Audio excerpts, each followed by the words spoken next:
लीजिए, मोदी जी की कृपा से आपके अच्छे दिनों की कड़ी में एक और नई कड़ी जुड़ने वाली है। अगर आपकी जेब में खनखनाता हुआ खजाना है, तो फिर अच्छे दिनों के इस करिश्माई साल में आप भारतीय रेल को भी खरीद सकते हैं। जी हाँ, अब कागज कलम उठा के ताज़ा खबर नोट कर लीजिए। खबर यह है कि देश के 109 रूट पर चलने वाली 151 रेलगाड़ियों की बोली लगाने के लिए बाजार खोल दिया गया है। इसका सीधा सा मतलब ये है, आइए, बोली लगाइए और ट्रेन खरीद लीजिए। जी हाँ, पड़ गए ना चक्कर में। आज़ाद भारत के इतिहास में ऐसा पहली बार होने जा रहा है।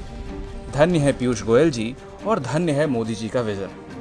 अब तक तो हम और आप सिर्फ ट्रेन का टिकट खरीदते आए थे।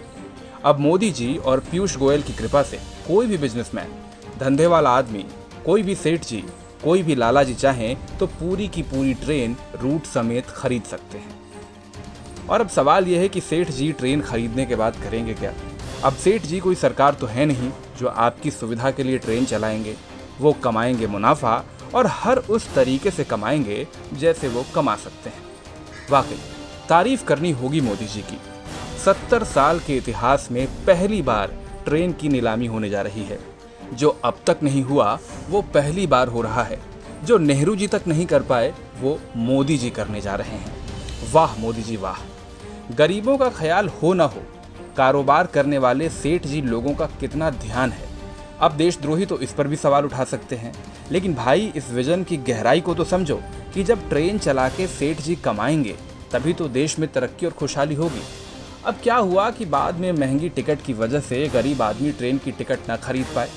वैसे भी गरीब लोगों को ट्रेन का सफ़र कहाँ पसंद आता है। अभी हाल ही में तो सबने देखा था कि मोदी जी और गोयल जी की इतनी सारी ट्रेन चलने के बावजूद ये ज़िद्दी गरीब लोग पैदल ही अपने गांव जाते थे। हो सकता है कि यहीं से मोदी जी और पीयूष गोयल जी को ट्रेन को प्राइवेट सेक्टर को बेचने का आइडिया भी आया हो।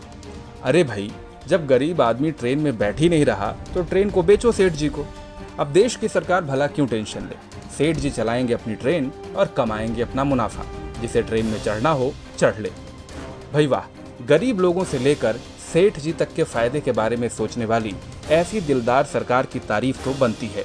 और साथ ही तारीफ बनती है इनके तेज तर्रार एटीट्यूड के लिए भी। एकदम फटाफट अंदाज में 1 जुलाई को मिनिस्ट्री ऑफ रेलवे ने प्राइवेट कंपनियों से प्रपोजल भी मंगवा लिए हैं। भारत सरकार को उम्मीद है कि इससे वो प्राइवेट कंपनियों से करीब 30,000 करोड़ रुपए तक का इन्वेस्टमेंट जमा करेगी।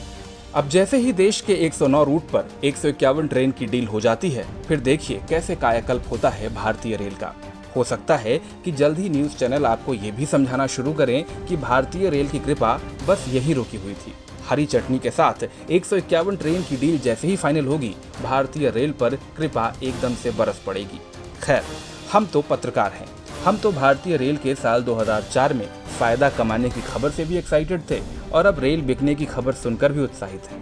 वो कहते हैं ना, मोदी जी ने किया है तो कुछ सोच समझ के ही किया होगा। अब जाते जाते आप भी कमेंट सेक्शन में अपनी ज्ञान वर्षा जरूर करते जाइएगा।